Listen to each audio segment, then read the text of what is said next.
ဒီမိန်းကလေးဟာငငယ်ကလေးကသူထီးကြီးတူရဲ့တားဖြစ်သူနဲ့စိစက်ထားခဲ့တာပါကောင်လေးကသူမကိုတိတ်ချစ်ပြီးအရွယ်ရောက်ရင်လက်ထပ်မယ်လို့အမြဲတွေးထားခဲ့တာပေါ့ဒါပေမဲ့ကန်ဂျမာကအလှည့်အပြောင်းဖြစ်ခဲ့ပြီးမိန်းကလေးကသူမရဲ့အဖွားကိုပြုစုဖို့အတွက်ထွက်သွားခဲ့ရပါတယ်သူမမထွက်သွားခင်မှာကောင်လေးကိုထူးချွန်ထက်မြက်တဲ့သူတယောက်ဖြစ်အောင်လုပ်ပါလို့မှာခဲ့ပါတယ်ဒါကြောင့်ကောင်လေးကလည်းဘယ်နှစ်ပဲကြာကြာသူမကိုပြန်ရှာပြီးလက်ထပ်မယ်လို့သစ္စာဆိုခဲ့တယ်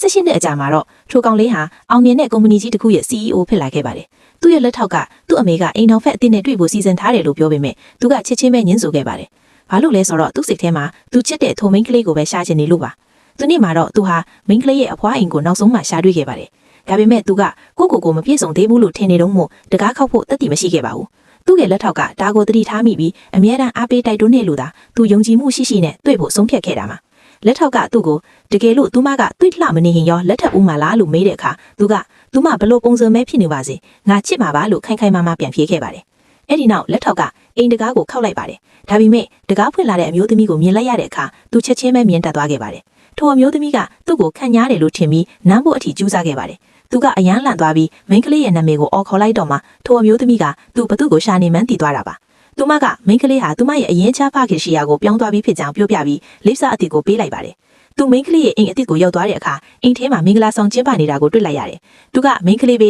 တခြားတစ်ယောက်နဲ့လက်ထပ်တော်မယ်လို့အထင်မှားပြီးစောစီးမရှာဖွေခဲ့မိတာကိုနောင်တရနေခဲ့ပါတယ်။တကယ်တော့သူတို့သမီးကမိန်းကလေးရဲ့ညီမဝမ်းကွဲသူမဟုတ်မိထွေးပါသမီးထင်နေပြီးမိန်းကလေးရဲ့ရီးစားကိုတောင်လွတ်ယူထားသူပါ။တစ်ဖက်မှာလည်းမိန်းကလေးဟာသူမရဲ့ရီးစားကညီမဖြစ်သူနဲ့မင်္ဂလာဆောင်နေတာကိုသိသွားတဲ့အခါမင်္ဂလာပွဲကိုဖျက်ဆီးကိုဆုံးဖြတ်လိုက်ပါတယ်။မိန်းကလေးအိမ်ရှိရောက်တဲ့အချိန်မှာပဲပြန်မှုပြင်နေတဲ့ထိုလူသားနဲ့ဆုံခဲ့ပါတယ်။သူတို့နှစ်ယောက်လုံးတအုပ်ကိုတအုပ်ရင်းနှီးတယ်လို့ခံစားရပြီမြတ်ဘသူဘဝမှမမှတ်မိခဲ့ကြပဲနောင်တရဆိုနေပဲလွဲလျှော်သွားခဲ့ကြပါတယ်။မိန်းကလေးကမင်္ဂလာပွဲထဲကိုဝင်သွားပြီးသူမရဲ့ရေးစားကိုဘာလို့ဒီပွဲအကြောင်းအသိမပေးတာလဲလို့မေးတဲ့အခါကောင်လေးကငါတို့ကမိသားစုအကျိုးစီးပွားအတွက်တွဲခဲ့တာပါ။ငါတကယ်ချစ်တာကမင်းရဲ့ညီမလေးမယ်လို့ပြောလိုက်တော့ညီမဖြစ်သူကတိတ်ကိုဂရုသွားတာပေါ့။အဲ့ဒီအချိန်မှာပဲအစီကံတအုပ်ကလက်ဆောင်ပြူတစ်ခုနဲ့ရောက်လာပြီးဒါဟာတထေးကြီးတအုပ်စီကမင်္ဂလာလက်ဆောင်ကြောင်ပြောပြီးထိုတထေးကြီးရဲ့နာမည်ကိုပြောလိုက်ပါတယ်။မိန်းကလေးကထိုနာမည်ကိုကြားလိုက်ရုံနဲ့အခုနသူမနဲ့ဆုံခဲ့တဲ့လူဟာသူမရဲ့ငငယ်တငယ်ချင်းဆိုတာကိုချက်ချင်းထိသွားပါတယ်။မိန်းကလေးဟာအယမ်းဝမ်းသာသွားပြီးညီမဖြစ်သူရဲ့မင်္ဂလာပွဲကိုဖျက်ဆီးပြီးကနဲ့ထိုလူနောက်ကိုအပြေးလိုက်ပါတော့တယ်။သူမချွန်ဝင်းတကားဝူကိုရောက်တဲ့အချိန်မှာ